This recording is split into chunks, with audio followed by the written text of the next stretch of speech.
Well, the live adaptation remake of How to Train Your Dragon, I found this to be entertaining.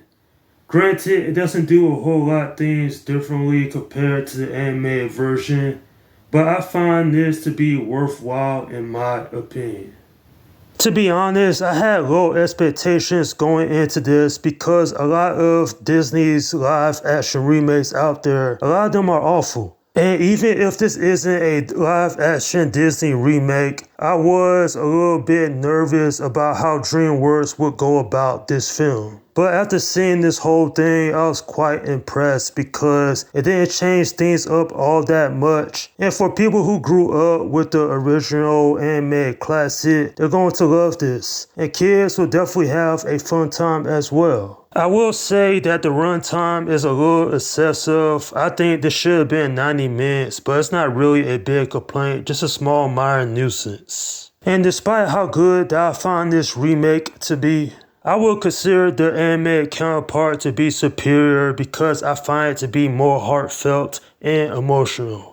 Overall, this is a film that many families are going to enjoy, and it's also one of the better live action remakes I've seen over the last couple of years as well. I would call this movie a catch-22 situation because DreamWorks Animation, they was in a difficult spot. Did they largely change up the story and have something disastrous as the Snow White film that came out earlier this year? Or did they stay true to the source material and just ended up being a shot-for-shot remake? And there is a double-edged sword to that because while I was watching the movie, I was like, I know what's going to happen next because I seen it. Really, I had rewatched the animated counterpart just a couple of days ago, so live this was predictable. Doesn't mean it's a bad film or anything, I just wish some of the story was changed up a little. But, I didn't hate it. I thought it was enjoyable. I liked the cinematography was great. The look of the dragons were awesome. And the music was on point.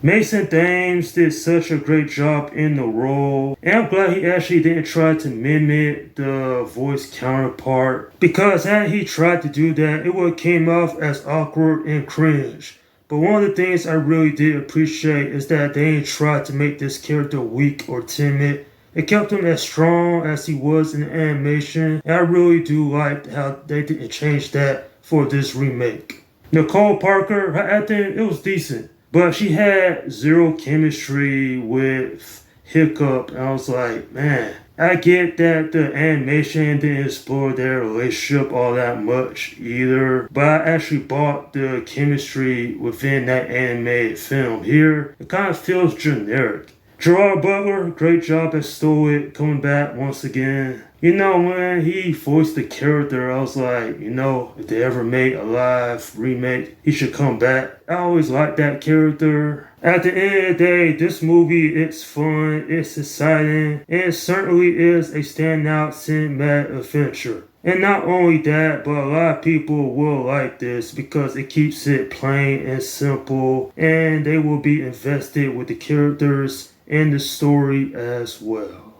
I'm giving this film a 7 out of 10. Since a sequel was greenlit, maybe they shouldn't do a shot-for-shot interpretation.